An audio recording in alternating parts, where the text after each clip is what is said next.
Time से खाना या तरीके से खाना, बैलेंस तरीके से खाना, people consider it as a punishment. You can find lot of teenagers suffering from PCOD because of their bad eating habits and no one is there to कि उसको मना किया जाए, अवॉइड किया जाए, या पेरेंट्स घर में मना करते हैं तो बच्चे नहीं सुनते हैं। सो अभी जो डायबिटीज का बेसिक रीजन क्या है, क्यों हो रही है ये? हमारा खराब लाइफस्टाइल।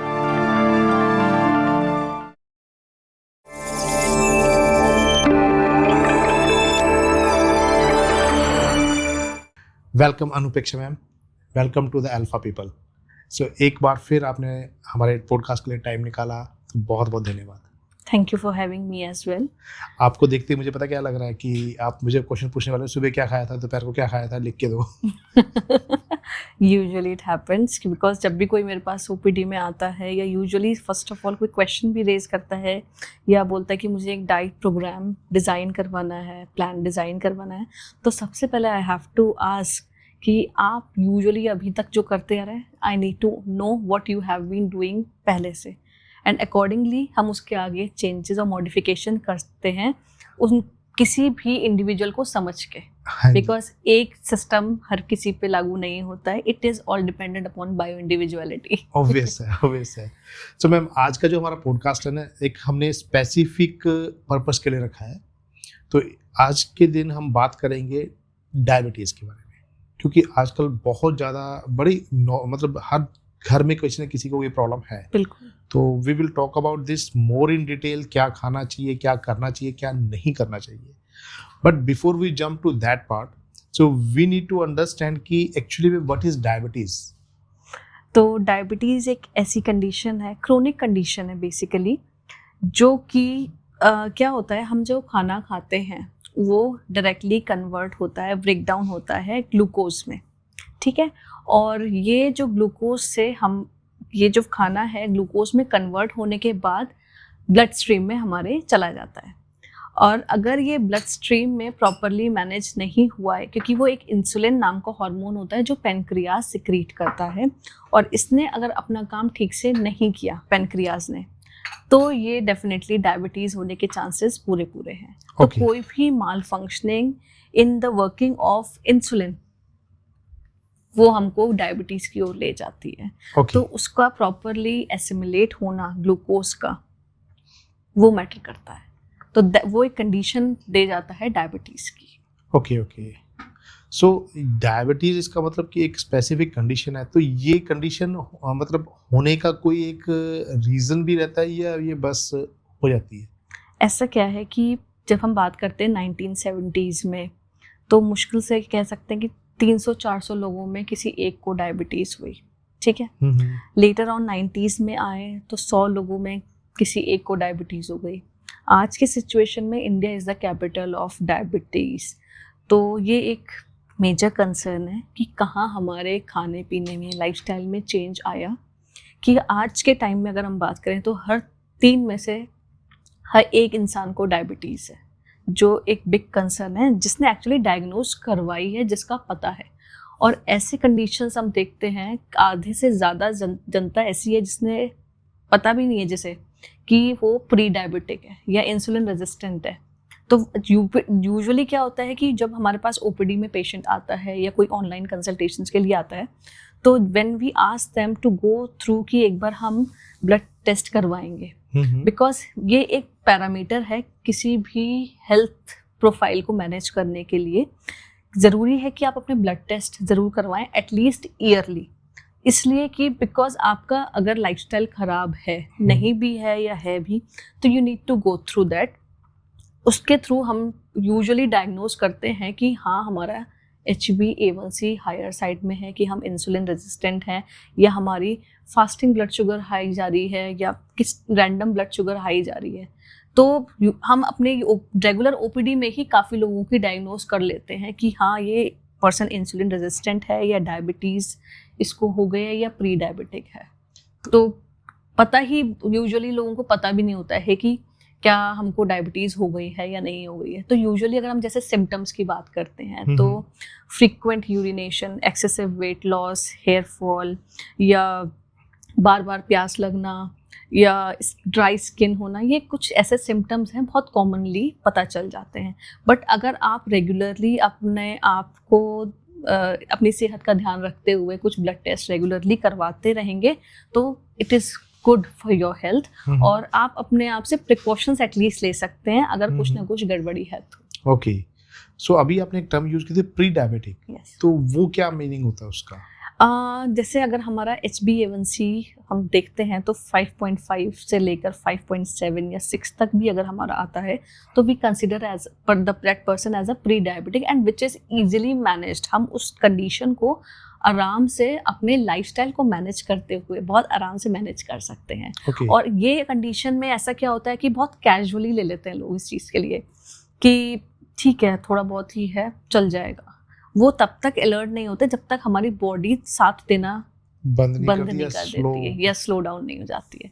तो बहुत इसको बहुत ठीक है प्री डायबिटिक या भी डायबिटीज़ नहीं हुए तो एंजॉय इट, ऐसा नहीं है। तो हमको उस टाइम पे ही प्रिकॉशंस एटलीस्ट लेना शुरू कर देना होता है। इन शॉर्ट की ऐसी सिचुएशन जहाँ पे डायबिटिक बस होने वाली है, अब आप लगा लो कि एक डेडलाइन है उसके आसपास ही हो आप। बिल्कुल, आप अगर आपने इसको अगर कंट्रोल नहीं किया तो ये डेफिनेटली अभी नहीं मतलब कोई देखो क्या होता है कि हमें at the end of the day we have to bury in the grave, ठीक है। बट पॉइंट इज दिस, आपने अपनी लाइफ को किस क्वालिटी में जीना है, ठीक है।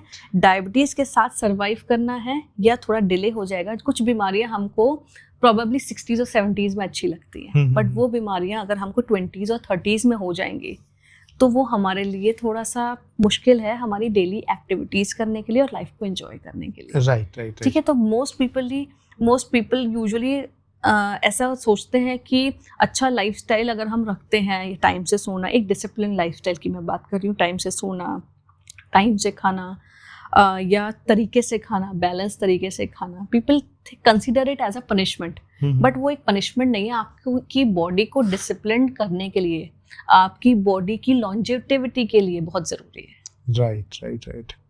सो कितने टाइप की डायबिटीज़ होती है? डायबिटीज़ बेसिकली 3 तरीके की है, type 1 diabetes, type 2 diabetes and gestational diabetes.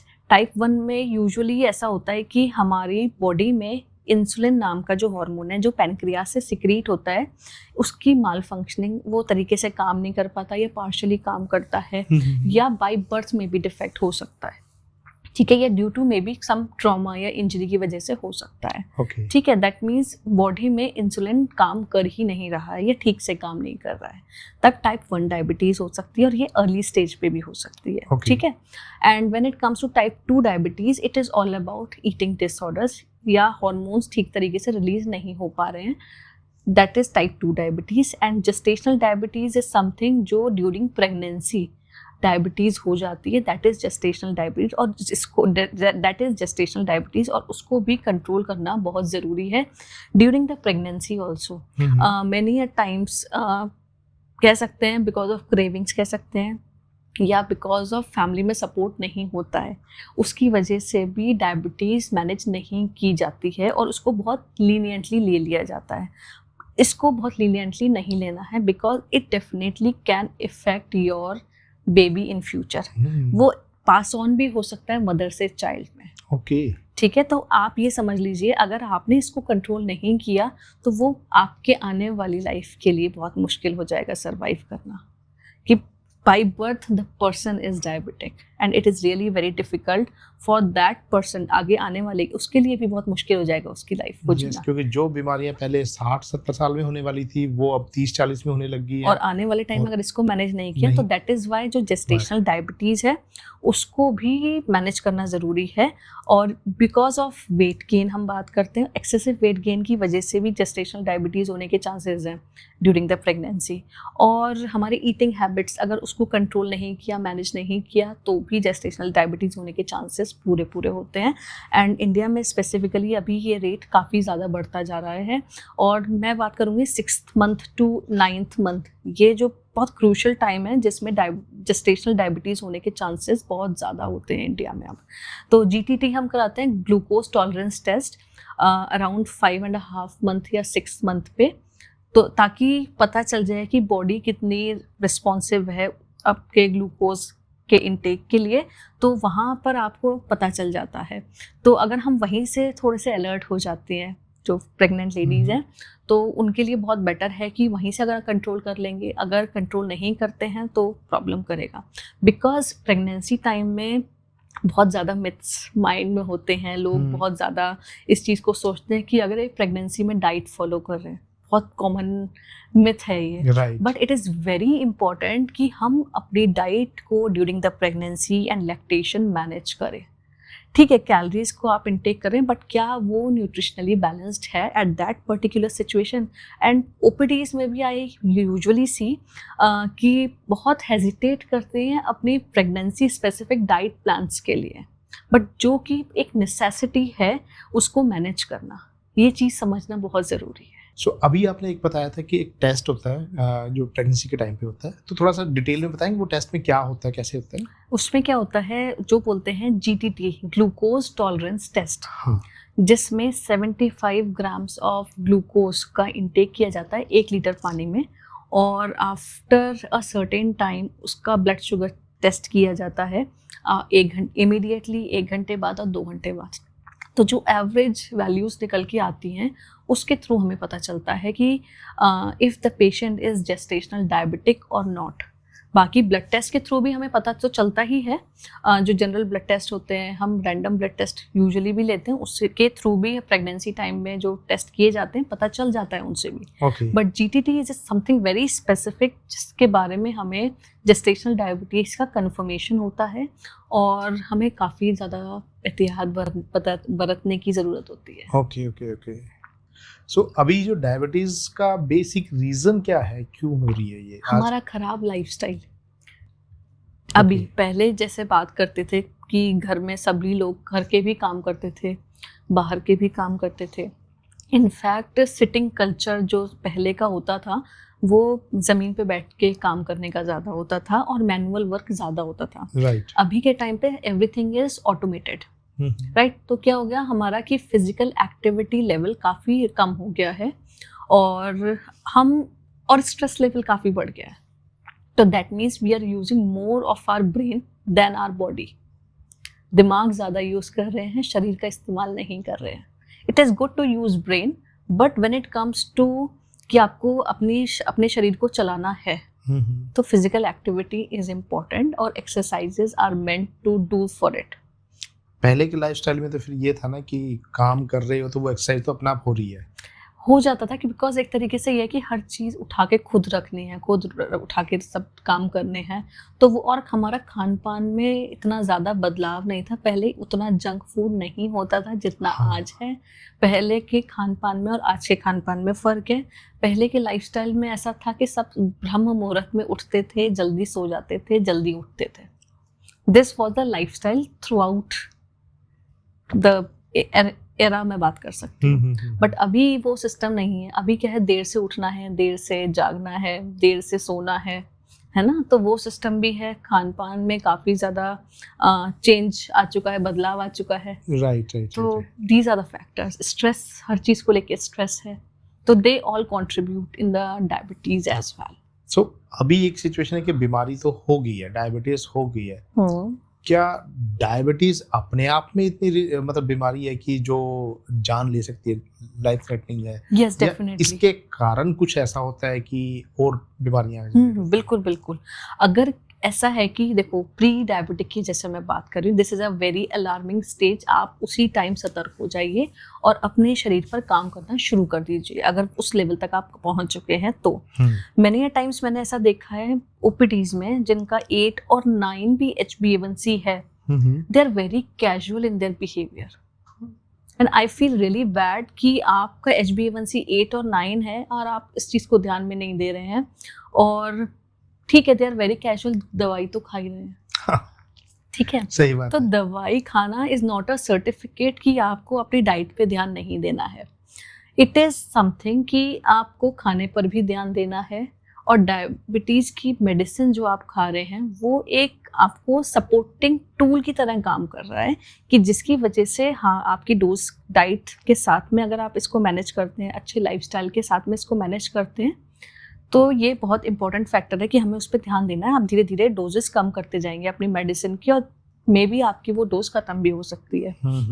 But आपका HbA1c आपका 12 और 13 है and you are insulin dependent, तो प्रायोरिटी सबसे पहले ये होती है कि इंसुलिन के जो इंजेक्शंस आप ले रहे हैं, जो आप रेगुलर प्रिक कर रहे हैं अपने बॉडी में, तो हमारा टारगेट ये होता है कि अपने अच्छे लाइफस्टाइल के साथ आप अपने इंसुलिन की जो डोज है उसको टेपर डाउन करें, कम करते जाएंगे with the help of the doctor itself. उसके साथ में जब आप इंसुलिन बंद कर देते हैं लेना, then the patient is moved upon to oral medication.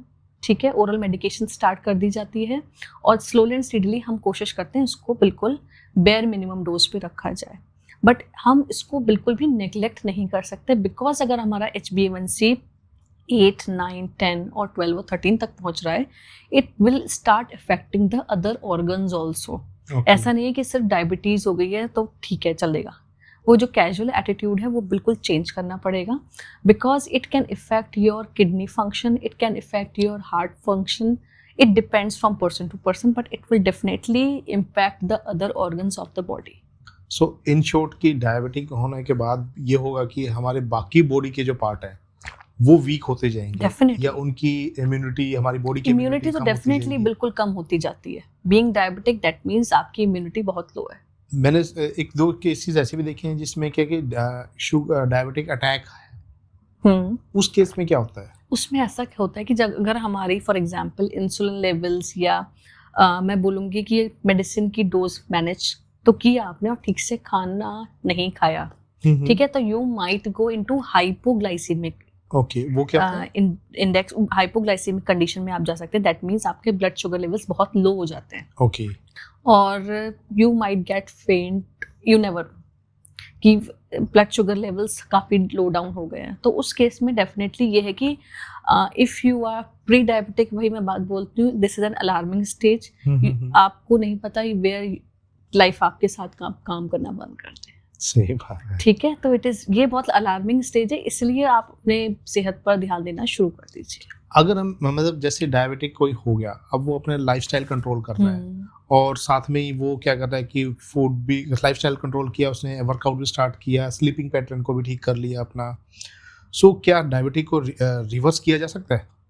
वही बात बोल रही हूँ again, to some extent definitely yes, and to some stage मैं बोलूँगी, to some age also we can manage. 30s में है, 40s में है, probably early 50s में, definitely it can be managed.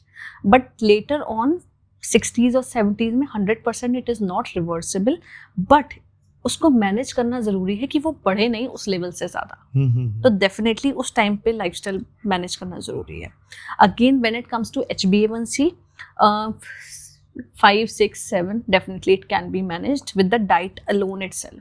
But अगर उससे ज़्यादा 7 में बात करूँगी, 6.5 से अबव HbA1c है, तो along with the medication and diet, stress, हर सारे फैक्टर्स को कंबाइन करके उसको मैनेज करते हुए इट कैन बी मैनेज्ड। और इंसुलिन लेवल का, इंसुलिन डोज पे अगर हम आते हैं तो स्लोली एंड स्टीडीली पेशेंस के साथ उसको मैनेज करना पड़ेगा, depending upon the stress, age, environment, work life, everything.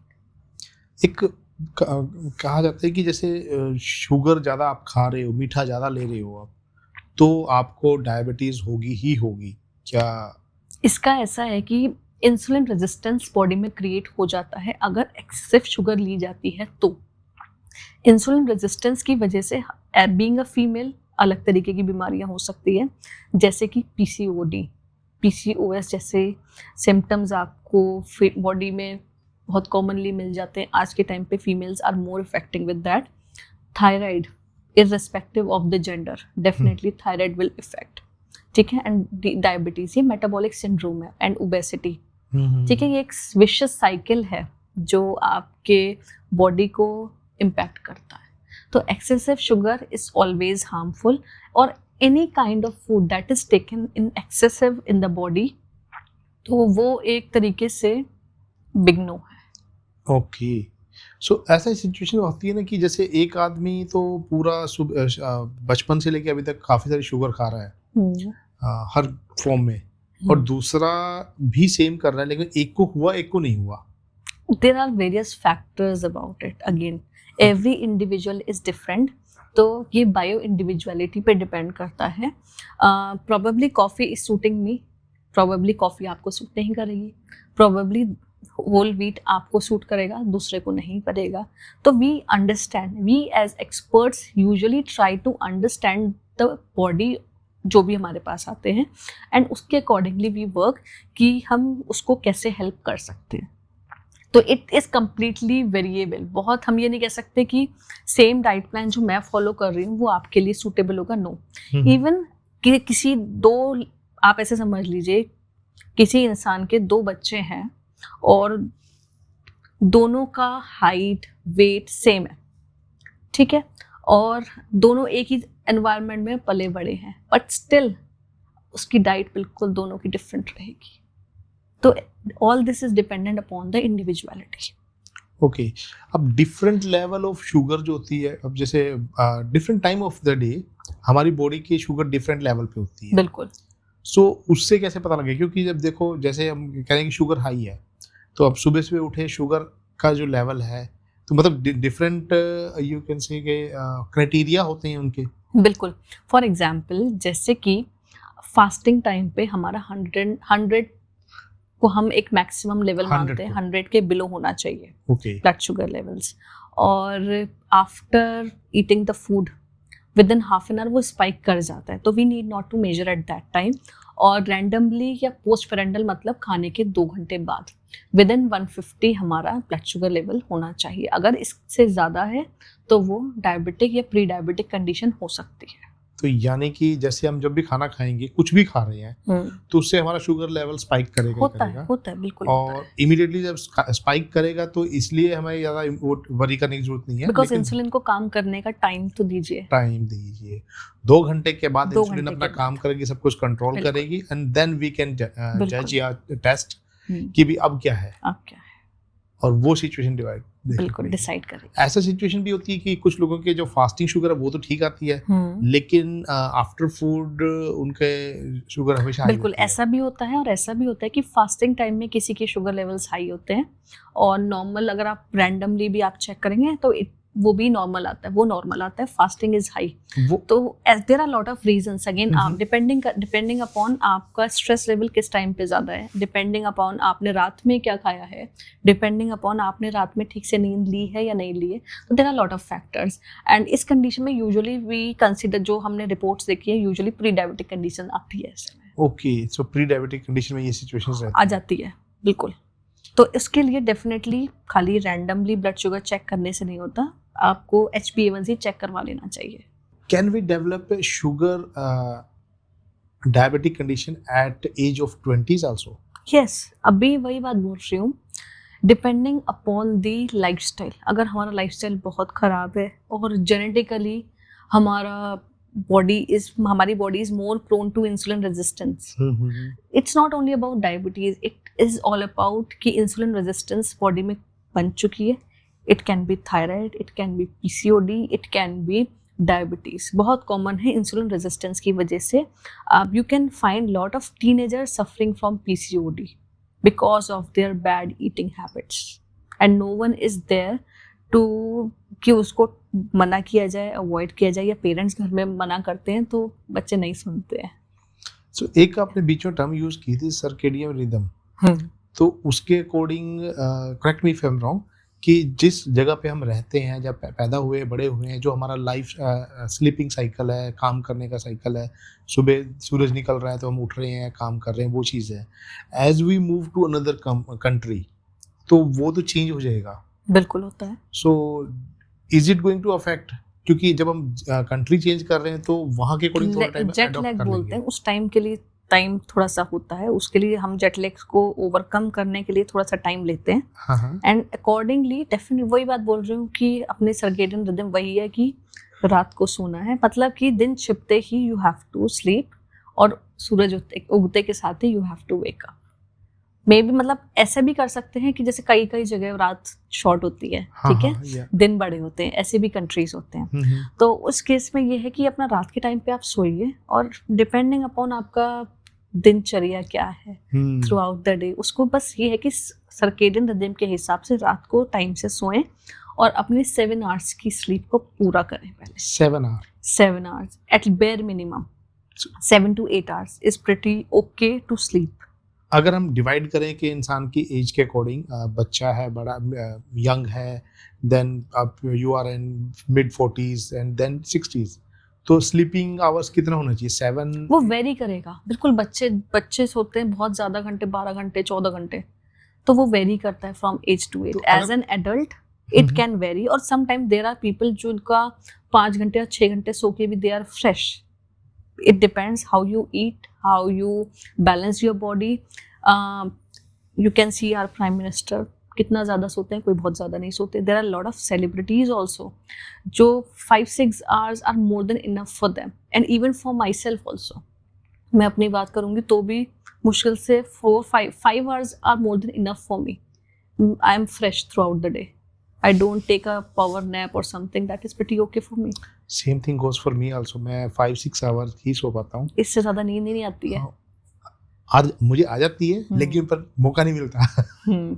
But वो 5-6 आवर में मेरे को ये है कि मैं अगर 5-6 आवर प्रॉपर स्लीप ले रहा हूँ तो मुझे बाद में दिन में जरूरत नहीं पड़ेगी। हाँ, but there are various studies about this कि अगर आप पावर नैप लेते हैं ड्यूरिंग अ डे और you take some rest in a day for 15 to 20 minutes also, तो वो आपके ब्रेन की फंक्शनिंग के लिए इट इज़ वेरी गुड।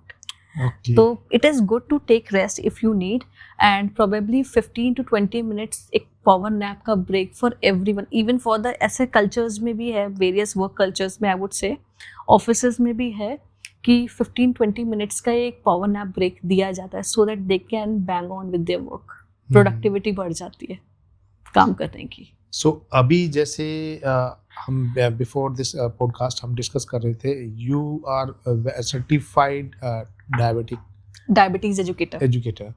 सो अब हम बात कर रहे थे बीमारी के बारे में। Let's come to the food because that is your forte. Yes, ये वो कैसे कंट्रोल करना है, हमें क्या चीज़ें खानी चाहिए, क्या नहीं खानी चाहिए, क्यों नहीं खानी चाहिए, कैसे किया जाएगा? देखो, सबसे इम्पोर्टेंट एंड मेजर चीज़ जो डायबिटीज़ के केस में मैटर करती है, इंसुलिन रेजिस्टेंस के केस में मैटर करती है, वो है हाई ग्लाइसीमिक इंडेक्स वाले फूड। मतलब जिस तरीके के खाने में आपका फाइबर ज़्यादा है, प्रोटीन ज़्यादा है, they are very good for you to manage your diabetes. For example, एक होता है ग्लाइसीमिक इंडेक्स, एक होता है ग्लाइसीमिक लोड।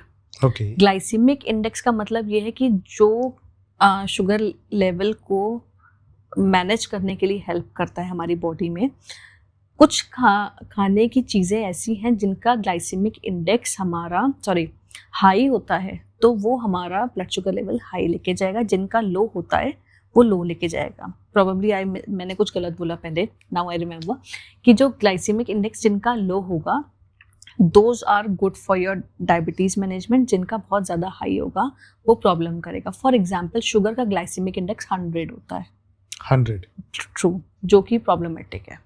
और जिस तरीके के खाने का ग्लाइसीमिक इंडेक्स कम होता है, these are good for you. जैसे साबुत अनाज, फाइबर जिसमें होगा, सब्जियां हैं, तो इनका अच्छा कम रहता है।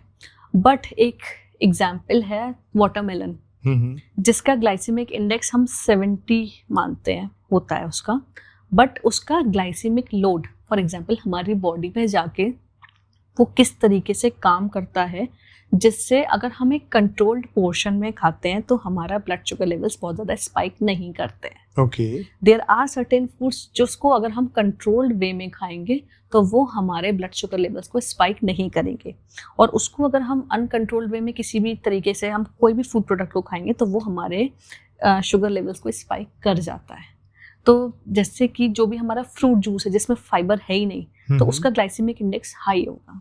चीनी है, गुड़ है, that is why we always ask to avoid these foods. तो जितना खाने में सब्जी वाला फाइबर, साबुत दालों वाला fibre, whole grains, whole pulses को ऐड करेंगे उतना ज़्यादा बेहतर है। सो मैम, मेरा क्वेश्चन था कि जैसे एक फ्रूट है, सेमी फ्रूट है, वो मीठा है और नहीं है, मतलब या कम मीठा है, बिल्कुल, तो does it affect? Yes definitely. For example अगर मैं बनाना की बात करती हूँ, उसकी भी बहुत सारी स्टेजेस होती हैं। मतलब रॉ फॉर्म से लेकर राइप होने तक, आप तोड़ने के बाद अगर आपके पास घर में भी बनाना रखा है तो उसमें भी एक स्टेज होती है कि पहले थोड़ा सा कम मीठा होगा, फिर धीरे धीरे करके उसकी जो स्वीटनेस है वो बढ़ती जाती है। दैट मीन्स जो इनिशियल स्टेज है उसमें स्टार्ची कंटेंट ज़्यादा होता है और वो स्लोली एंड स्टीडीली आपका शुगर में कन्वर्ट होता है। तो when it comes to managing like diabetes के केस में या इंसुलिन रेजिस्टेंस के केस में, तो वी प्रेफर कि थोड़ा स्टार्ची वाला फ्रूट के टाइम पे हम उसको प्रेफर करें ताकि हम उसके फ्लेवर को एटलीस्ट एंजॉय कर पाएँ और वो इतना प्रॉब्लमेटिक नहीं हो। And at what stage we are providing, for example अगर प्री डायबिटिक भी है तो it is a go on thing and we never say कि आपने ये चीज़ बिल्कुल नहीं खानी है। वी ऑलवेज से कि मॉडरेशन में एक certain quantity we mention in our program. Diet plan अगर हम प्रोवाइड करते हैं तो क्वांटिटी इज ऑलवेज मेंशन्ड। तो जो एक बहुत ही कंट्रोल्ड वे में आपको सिस्टम में लेके आता है और then only you will be able to reap the results from a particular diet plan. Okay, so अभी अगर देखें एक नॉर्मल इंसान के लिए जो डायबिटिक प्री डायबिटिक है या टाइप 1 डायबिटिक है, तो उनके लिए क्या मतलब बेसिक लेवल पे अगर हम बात करें किस टाइप का खाना, मतलब क्या क्या इंक्लूड होना चाहिए एक उसमें? बैलेंस डाइट, जो एक डायबिटीज स्पेसिफिक बैलेंस डाइट होती है उसमें अच्छी मात्रा में साबुत अनाज का होना बहुत ज़रूरी है। साबुत ग्रेन जैसे बात करेंगे, होल पल्सेस, होल ग्रेन्स का होना ज़रूरी है। सब्जी बहुत ही अंडर एस्टिमेट की जाती है। बहुत ऐसे लोग देखे हैं मैंने जो अपनी थाली लगाते हैं, राजमा चावल लगाया सफिशिएंट है। नो, सिर्फ राजमा चावल खाने से काम नहीं चलेगा। एक प्लेट में आपकी अच्छी अमाउंट में सब्जी भी होनी चाहिए और दाल की क्वांटिटी, राजमा की क्वांटिटी या पर्टिकुलर होल पल्सेस की क्वांटिटी भी अच्छी होनी चाहिए। और राइस की क्वांटिटी या किसी भी ग्रेन की क्वांटिटी को आप थोड़ा सा कम कीजिए, टेपर डाउन कीजिए और फाइबर को ऐड करिए जिससे उसका ग्लाइसेमिक इंडेक्स आप मैनेज कर पाएंगे और तब जाके एक बैलेंस प्लेट आपकी बनती है। तो अगेन राजमा चावल या खाली दाल चावल खाने से आपका शुगर लेवल मैनेज नहीं होने वाला है। और थ्रू आउट द डे आप क्या मैनेज करते हैं, that makes a huge difference. Okay, अभी हम बात कर रहे थे चावल की, तो एक क्वेश्चन है कि जैसे चावल खाने से भी शुगर लेवल स्पाइक करता है, सो अगर है तो क्या फिर उनको नहीं खाना चाहिए? ऐसा नहीं है, बहुत सारी कंट्रीज में बहुत सारे स्टेट्स में rice is a staple food. अभी recently I have come up with a video of this. एक मैंने शॉर्ट वीडियो यूट्यूब पे बनाई है, I am going to upload that also. कि चावल को एक कल्प्रिट माना गया है कि चावल खाने से हमारा वजन बढ़ जाता है, चावल खाने से हमारे शुगर लेवल बढ़ जाते हैं, चावल ये चावल वो। It is not like this. Point is this, आप किस कॉम्बिनेशन में खा रहे हैं। चावल एक अच्छा सोर्स है कार्बोहाइड्रेट का जो कि हमारी बॉडी को एक एनर्जी प्रोवाइड करता है। ये कार्बोहाइड्रेट ग्लूकोज में कन्वर्ट होता है और ये अगर ज़्यादा क्वांटिटी में लेंगे दैट मीन्स कैलोरीज का कंजम्पशन अगर आप ज़्यादा करेंगे तो डेफिनेटली वो होगा। दूसरी चीज़, आप किस कॉम्बिनेशन में खा रहे हैं। आप उसमें ऑयल कितना डाल रहे हैं, फ्राइड राइस कितना खा रहे हैं या चीनी आप उसमें कितना डाल रहे हैं, बिरयानी की फॉर्म में आप खा रहे हैं तो उसमें ऑयल कितना डल रहा है। This makes a difference. Portion control, your oil intake, your sugar intake along with the rice, this makes a difference. यहाँ पे calories are making a problem again. दूसरी चीज़, कार्बोहाइड्रेट्स के साथ साथ राइस में आपका प्रोटीन एक मॉडेस्ट क्वांटिटी में मिल जाता है। This is low in fat also. Rice में कोई बहुत ज़्यादा फैट नहीं होता अपने आप में। एक अगर आप बॉइल्ड राइस खाएंगे तो कार्बोहाइड्रेट का अच्छा सोर्स है, प्रोटीन ठीक ठाक मिल जाएगा। जैसे मैंने पहले भी पॉडकास्ट में बताया है, सीरियल्स लैक लाइसीन। राइस एक आपका सीरियल है जिसमें लाइसीन नाम का एसेंशियल अमाइनो एसिड नहीं होता है और दाल में यूजुअली मिथियोनिन नाम का एसेंशियल अमाइनो एसिड नहीं होता है। तो दाल और चावल का combination is a great combination जो कि हमारे एसेंशियल अमाइनो एसिड्स को प्रोवाइड करता है और एक कंप्लीट प्रोटीन की प्रोफाइल को प्रोवाइड करता है। ठीक है, तो एक अच्छी क्वांटिटी में हमें प्रोटीन मिल सकता है अलोंग विद द, अगेन जैसे मैं बात करूँ, साथ में सब्जी फाइबर को ऐड करना ज़रूरी है। अगेन इसको किस तरीके से खाना चाहिए चावल को हमें एक बात करूँगी कि चावल को एक बैलेंस प्रपोर्शन में खाना चाहिए, कंट्रोल्ड पोर्शन में खाना है, एक बैलेंस्ड क्वांटिटी की फॉर्म में खाना है, बैलेंस्ड प्लेट में रख के खाना है उसको, और उसका ग्लाइसेमिक इंडेक्स को लो करते हुए उसको मैनेज करना है। तो then definitely rice can not be a culprit कि हमारा शुगर लेवल हाई कर। तो वो बैलेंस्ड जो बता रहे हो आप, कंट्रोल पोर्शन है बैलेंस डाइट के लिए, वो कंट्रोल पोर्शन कितना है क्या? वो वेरी कर सकता है पर्सन टू पर्सन, डेफिनेटली वो कैलकुलेटेड फॉर्म में होता है एज पर द इंडिविजुअल का हाइट, वेट, बॉडी का everything is that matters. That is little bit technical, but you can say कि boiled rice 2 कटोरी या 1 स्कूप मैं बात करूंगी, एक तरीके से 1 से 2 scoop is the safest limit, along with some good amount of दाल, सब्जी, फाइबर को ऐड करते हुए। Okay, that makes sense. तो along with the combination matters a lot. So ये तो हमारे खाने की बात थी। अभी क्या है कि खाना तो हमने खा लिया, लेकिन वर्कआउट भी करना है हमने। बिल्कुल। सो कंट्रोल करने के लिए कौन सा वर्कआउट सबसे बेटर है? ऐसा नहीं कि देखो, exercise is a set pattern of activities. हम एक नॉर्मली घर में सारे काम कर रहे हैं खुद से, that is not a exercise. वो जस्ट एक्टिवली आप एक्टिव मतलब फिजिकली एक्टिव है, that is pretty okay. But when it comes to exercise, exercise is a set pattern of activity जो आप अपने लिए करते हैं, और एक स्पेसिफिक नहीं होता, it need to be like combination होता है इसमें भी। अगेन जैसे डाइट में हर चीज़ का कॉम्बिनेशन होता है, एक्सरसाइज में भी एक कॉम्बिनेशन होता है। आपको कार्डियो एरोबिक एक्सरसाइजेस करनी चाहिए, आपको रेजिस्टेंस ट्रेनिंग करनी चाहिए, वेट ट्रेनिंग्स। इंडियंस बहुत कम, मैं बोलूँगी फीमेल्स स्पेसिफिकली वेट ट्रेनिंग करना पसंद नहीं करती या उनको पुश नहीं किया जाता। तो this is very important, resistance training जो आपके हॉर्मोन्स को भी बैलेंस करता है। ठीक है। उसके अलावा योगा जो स्ट्रेस को रिलीव करने में भी आपको हेल्प करेगा, बॉडी की टोनिंग के लिए हेल्प करेगा। तो अगेन एक्सरसाइजेस में भी एक कॉम्बिनेशन है, उसको मिक्स मैच करते हुए करते रहिए। रेगुलर 1 घंटा डेडिकेटेड अपने 24 घंटे में से निकाल लीजिए। सो अगर कोई बंदा वर्कआउट भी कर रहा है, बैलेंस डाइट ले रहा है, तो आजकल बड़ा कंसेप्ट चल रहा है जैसे प्रोटीन टेक करने का, तो प्रोटीन शेक्स वगैरह अगर लेते हैं तो is that okay for them?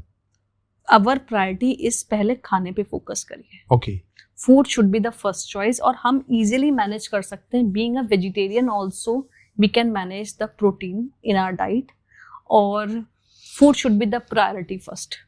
और protein supplement is something when you are travelling, या कभी ऐसा है कि once in a while if you are not able to manage, go ahead with that, और दैट टू बी एक third party tested protein supplement is recommended. And usually our focus is first कि हम diet first approach रखते हैं हमेशा, food first approach रखते हैं हमेशा। हम diet से food से definitely manage कर सकते हैं। तो supplement is something is to supplement है ना, उसको supplement करना है, basic food नहीं बनाना है। In the absence of main food we can use sometimes definite once in a while. Okay. So कौन सी सब्जी है जो आप रिकमेंड करोगे कि ये तो हमारे को हफ्ते में या 2-3 बार तो खानी चाहिए? Green leafy vegetables, Any specific? Not specifically, because variety need to be added upon. हमेशा वैरायटी ऐड करना है, बिकॉज एक न्यूट्रिएंट किसी सब्जी में है, दूसरा न्यूट्रिएंट किसी सब्जी में है। तो variety and seasonal vegetables need to be added upon. Out of season सब्जियां, out of season fruits should not be taken. आजकल तो मतलब हर चीज ही season, throughout the season, but कुछ सब्जियां आपको बारिश के लिए नहीं बनी होती है। Green leafy vegetables should not be taken in monsoon time. Rainy season के टाइम पे ग्रीन लीफी वेजिटेबल्स अवॉइड करनी चाहिए, बिकॉज ऑफ उसको किस तरीके से रखा जाता है। There are lot of side effects of having it. उसका पेस्टिसाइड्स हैं, कीड़े हैं उसमें, ये सारी चीज़ें मैटर करती हैं। तो we generally avoid green leafy vegetables at that time. तो सीजनल सब्जी घिया, लौकी, तोरी मॉनसून के टाइम पे, बारिश के टाइम पे रिकमेंडेड, जो मैक्सिमम लोग अवॉइड करते हैं। But these are watery vegetables, need to be taken. आप उसमें अपने टेस्ट बनाइए। बहुत प्रॉब्लम है कि इस चीज के लिए कि सब्जियां नहीं खाना पसंद करते लोग, but these are rich in multivitamins and minerals. अलग से गोली खाने से अच्छा है सब्जियां खाइए, फ्रूट्स खाइए। एक बहुत ही ज्यादा वो होता है कि जैसे हम बात करते हैं जो डायबिटिक लोगों के लिए रिकमेंड किया जाता है करेला। तो करेला क्या मतलब कड़वा है इसलिए बेटर है ऐसा या नहीं कुछ और है? ऐसा है कि करेला is having a lot of bioactive compounds जो कि इंसुलिन को मैनेज करने के लिए हेल्प करते हैं। ओके, तो it should be taken and moderate form में और सीजनल अवेलेबल है, तभी आप उसको तभी आप उसको इंटेक कर सकते हैं। Okay, and it is good to consume moderation में, रेगुलरली आप कर सकते हैं, कोई प्रॉब्लम नहीं। क्योंकि नॉर्मली तो करेले को बनाने का तरीका क्या है कि उसको छील के या पान नमक लगा के छोड़ देते हैं धूप में। डीप फ्राई नहीं करना है, उसका सब खत्म हो जाएगा। उसको फ्राई करते हैं। डीप फ्राई नहीं करना है उसको, आप बॉईल मॉडरेट मतलब एक कुकर में सीटी लगा के हल्के पानी में आप बॉईल कर सकते हैं, या फिर उसको सॉटे कर लीजिए स्टीम में सॉटे करिए rather than using lot of oil into it. तो सब उसका एक्सेंट खराब हो जाएगा, ऑयल ज्यादा यूज करेंगे, कैलोरीज भी बढ़ जाएंगी और टेस्ट तो आ जाएगा, बट टेस्ट के अलावा तो उस चीज से प्रॉब्लम कर रही है। और करेले का juice it is okay to have, definitely. Even आजकल कैप्सूल्स भी आ रहे हैं उसके, आयुर्वेदिक, तो that is pretty okay, one can have it, but basic food को आप निगलेक्ट नहीं कर सकते उसके आगे कि आपने करेला खा लिया और बाद में मिठाई खा रहे हैं, तो this is not going to create a big impact on that. Okay, so there is a question that is related some person's query from our team. So एक बच्चा है जो by birth he diabetic condition में है, type 1। तो अभी उसका क्या है कि जब एज शी ग्रोन तो बेबी को क्या हुआ कि वो उसकी जो ग्रोथ है वो बहुत कम है, बिल्कुल रिटार्डेड हो गई होगी। हाँ, बाल गिर रहे हैं, ग्रोथ मतलब नॉर्मल बच्चे की ग्रोथ से कम है।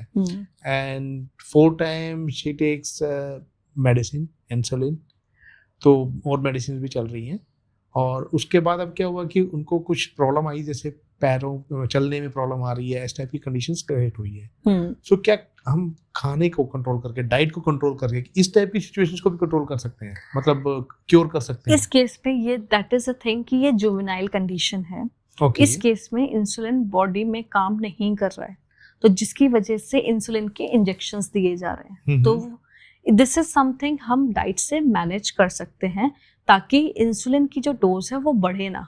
बार बार बच्चे को प्रिक करना is a different level of stress for parent also, और उस बच्चे के लिए भी। ठीक है, तो वी यूजुअली से कि diet plays a good role उसको मैनेज करने के लिए, ताकि डोज को हम बेयर मिनिमम रख सकें, ताकि उसका ग्रोथ एंड डेवलपमेंट प्रॉपरली हो पाए। और डाइट में हम अच्छी मात्रा में protein, fibre, whole grains, pulses, variety of foods to be added, और जंक फूड, शुगरी आइटम्स को अवॉइड करते हुए चलें। तो इस कंडीशन को हम ऐसे लाइफ लॉन्ग मैनेज कर सकते हैं, और उसकी ग्रोथ में भी काफ़ी हेल्प मिलेगा, along with the good multivitamins need to be added dietary basis पे। ओके, सो इन शॉर्ट ये होगा कि हम उसको क्योर नहीं कर सकते, खत्म नहीं कर सकते, लेकिन उसका एक जो लेवल है नेक्स्ट लेवल पे जाने से रोक सकते हैं। फर्दर डैमेज होने से हम बचा सकते हैं, फर्दर डैमेज होने से बचा सकते हैं, कि उसकी वजह से अगेन डिफरेंट ऑर्गन्स इफेक्ट नहीं होने चाहिए। हाँ, देयर इज ए थिंग कि जैसे हमारे घर में मम्मी है, सिस्टर वगैरह है, वाइफ है, काम करते हैं घर पे, हाउस मैनेज करते हैं, they go for the job also, they are doing so many things. अभी लोगों के जैसे कहना होता है कि यार हम तो घर में काम करते हैं, झाड़ू पोछा हम ही कर रहे हैं, साफ सफाई कर रहे हैं, ये भी तो वर्कआउट है। सो ये वर्कआउट है, तो फिर हमें दूसरा वर्कआउट करने की, एक्चुअल जो वर्कआउट है उसको करने की या वॉक करने की क्या ज़रूरत है? हमारे तो पहले फिजिकल एक्टिविटीज़ है। वो एक स्ट्रेसफुल कह सकते हैं उनके लिए हो सकता है, बट वो एक नॉर्मल एक्टिविटी है जो आपकी बॉडी अडेप्ट कर चुकी है।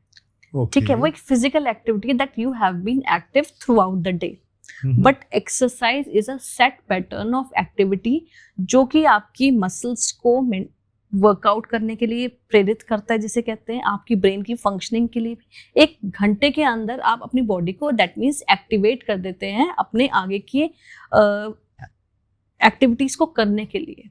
आप बॉडी को स्ट्रॉन्गर बनाते हैं उसके लिए।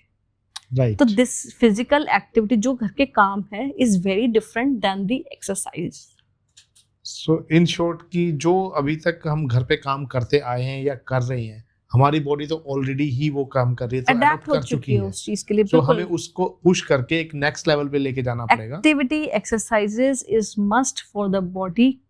बॉडी की को चलाने के लिए एक्सरसाइज की जरूरत है, उन फिजिकल एक्टिविटी को करने के लिए एक्सरसाइज की जरूरत है। वो जो एनर्जी मेंटेन आप करोगे, मसल की जो पावर को आप मेंटेन करोगे, स्ट्रेंथनिंग कहाँ से आएगी? वो एक्सरसाइजेस के थ्रू आएगी।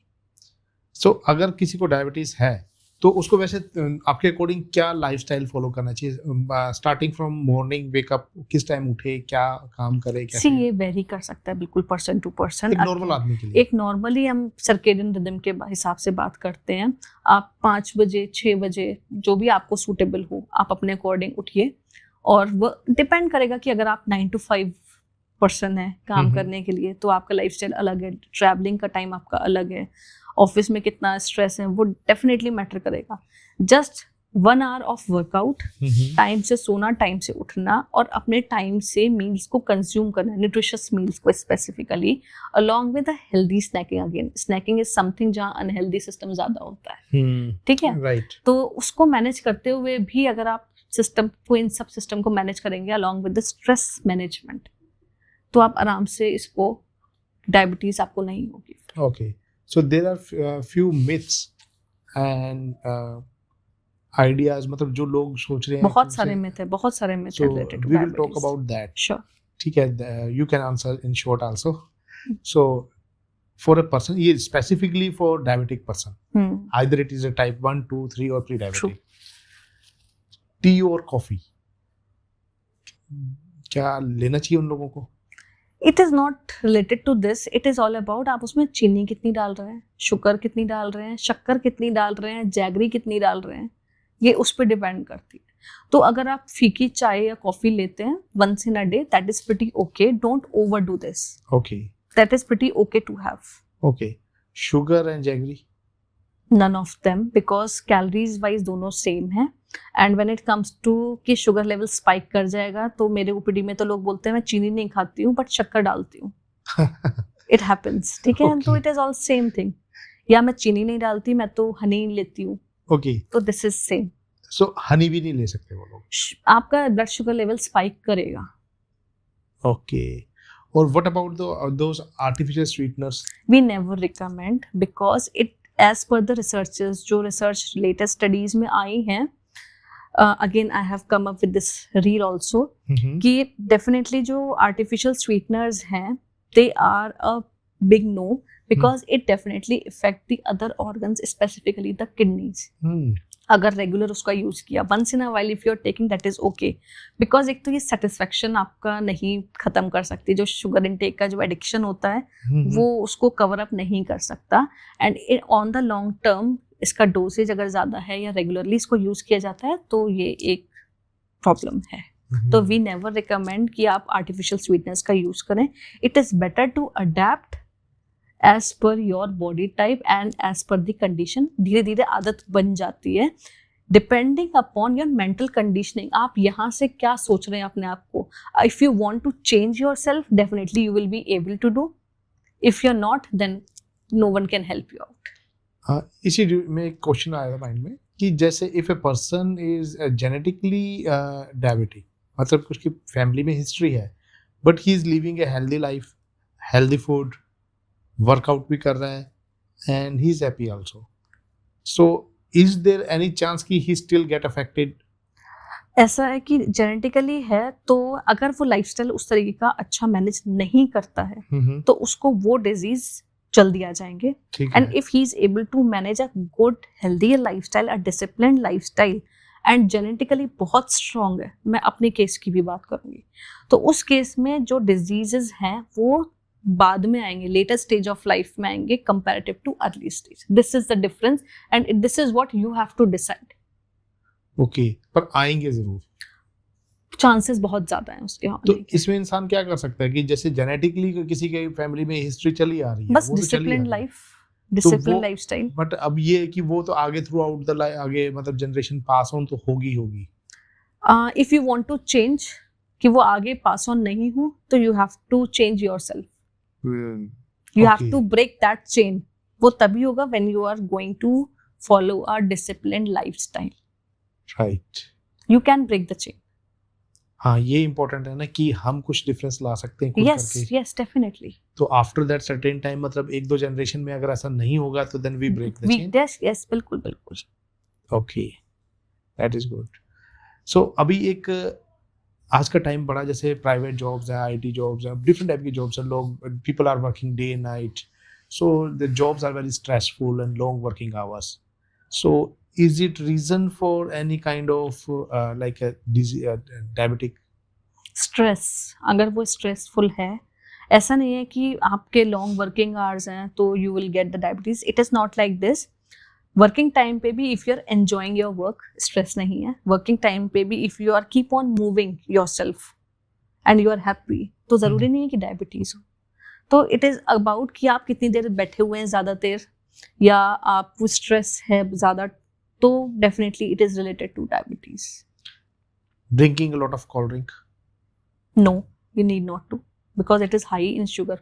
मतलब आप ऐसे समझ लीजिए एक छोटी बॉटल में भी 200-250 ml में भी 50 grams इज शुगर ओनली। आप चेक करिए न्यूट्रिशन लेवल, जो आप इनफैक्ट हिडन फॉर्म में भी आप शुगर इनटेक कर जाते हैं, you don't know. So cold drink is big no, no. and still it is getting sold in market. Yes, junk food भी मिल रहा है, सब कुछ मिल रहा है। It is all about the choice you make. Yes, right. और Indian street food versus pizza burger? It is about कि वो कितना न्यूट्रिशनली बैलेंस्ड है। ओके। थिंग्स, जो भी चीज़ें जो भी बाहर मिल रही हैं, स्ट्रीट फूड और whatever, pizza, burger, you can make it in a healthier version at home itself. For example, pizza, you can use a multigrain base, you can add lot of vegetables into it, you can add lot of flavors or spices as per your own choice. चीज़ को कम डालिए, portion control में खाइए, कोई problem नहीं है, because pizza is also a staple food for Italians also, no? Right. So it depends how you make it, it depends how you balance it and the proportion. Once in a while कभी खा लिया तो it is okay, but again it depends कि how your body is responding to it. Being a vegetarian और versus non-veg, so क्या ये भी एक रीजन हो सकता है कि आप नॉन वेज खा रहे हो इसलिए आप डायबिटिक हो सकते हो? ऐसा कुछ भी नहीं है, it depends how you balance the meal, first thing. Secondly, vegetarians का भी मैनेज कर सकते हैं। इनफैक्ट नॉन वेजिटेरियंस तो ऐसे भी होते हैं कि जो कभी 2-3 महीने में जाके नॉन वेज खाते हैं। ठीक है, ऐसे भी नॉन वेजिटेरियंस होते हैं जो हफ्ते में 3 से 4 बार खाते हैं।